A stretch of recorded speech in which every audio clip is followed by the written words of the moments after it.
सध्या डोळ्यांच्या अनेक समस्या वाढत चालल्या आहेत. लहान मुलांमध्ये सुद्धा अगदी कमी वयापासून चष्मा लागणे, डोकं दुखणे ही समस्या बघायला मिळते. या व्यतिरिक्त डोळ्यांची खाज, डोळ्यांची आग होणे, डोळ्यांमधून पाणी गळणे, डोळ्यांचा कोरडेपणा, चष्मा लागणे या समस्या सर्व वयोगटातील लोकांमध्ये बघायला मिळतात. हे आजार वाढण्याची अनेक कारणं आहेत, जसे की वातावरणाचा आरोग्यावर होणारा परिणाम.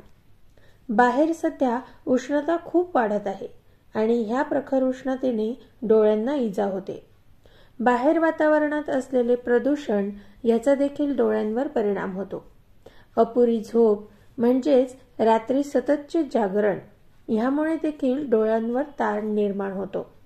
आणि चौथे, शेवटचे आणि सगळ्यांनाच माहीत असलेले कारण म्हणजे स्क्रीनशी येणारा सततचा संपर्क. मग वयाने लहान असो अथवा वयाने मोठी व्यक्ती असो, स्क्रीनच्या सततच्या संपर्काने आणि त्याच्या किरणांनी डोळ्यातील तेज कमी होते.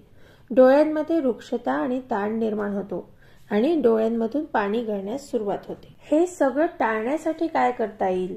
डोळ्यांची काळजी दैनंदिन आयुष्यात आपल्याला कशी घेता येईल ते बघूया.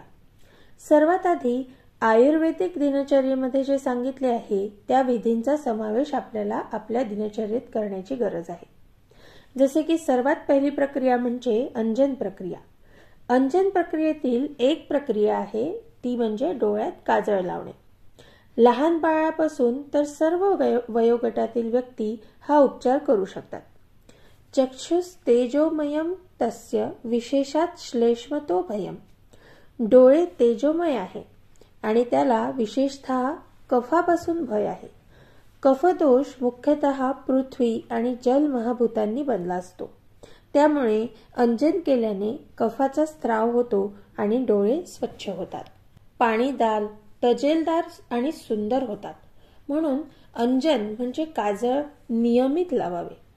काही डॉक्टर्स आजकाल बाळांना काजळ न लावण्याचा सल्ला देतात.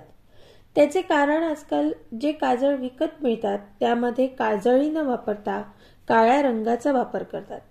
हा काळा रंग केमिकल्स युक्त असतो आणि ज्यामुळे डोळ्यांना इजा निर्माण होतात. डोळ्यांसाठी हा काळा रंग अतिशय घातक असतो.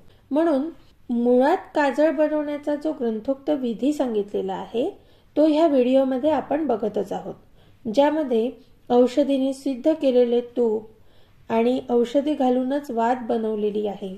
मग दिवा जाळला जातो आणि धातूच्या पात्रावर काजळी जमा होते, ज्यामुळे ह्या काजळीने कुठल्याही प्रकारचे नुकसान डोळ्यांचे होत नाही. उलट डोळे स्वच्छ होतात, डोळ्यांची खाज कमी होते आणि तसेच डोळ्यांच्या सगळ्या समस्या दूर होतात. इतके हे काजळ गुणकारी आहे. याचप्रमाणे कर्णपुरण. कर्णपुरण म्हणजे कानात तेल टाकणे. घरी सहज उपलब्ध होणारे तीळ तेल कोमट करून ते कानात टाकायचे. थोडा वेळ ठेवून ते काढायचे. अगदी सोपी प्रक्रिया, पण ह्याने कानही स्वच्छ होणार आहे, डोळ्यांनाही फायदा होणार आहे, डोकेदुखीही दूर होणार आहे आणि शांत झोप लागणार आहे. शांत झोप लागल्यामुळे डोक्यावरचा आणि डोळ्यावरचा ताण पूर्णतः कमी होणार आहे. आठवड्यातून 2 वेळा तरी कर्णपुरण अवश्य करावे. तिसरी अत्यंत महत्वाची प्रक्रिया म्हणजे पादाभ्यंग. पादाभ्यंग म्हणजे तिळाचं तेल किंवा गाईचं साजूक तूप घेऊन आपल्या तळपायाला मालिश करणे. याने देखील आपली दृष्टी सुधारते आणि शांत झोप लागते. तळपायाची आग होत असेल तर काय करावे याचा देखील उपाय एका व्हिडिओमध्ये आम्ही सांगितलेला आहे. त्या व्हिडिओची लिंक डिस्क्रिप्शन मध्ये दिलेली आहे. ह्याचप्रमाणे नस्य प्रक्रिया. नस्य प्रक्रिया अगदी सोपी प्रक्रिया आणि कमी वेळात होणारी आहे, ज्यामुळे डोळ्यांना फायदा होतो.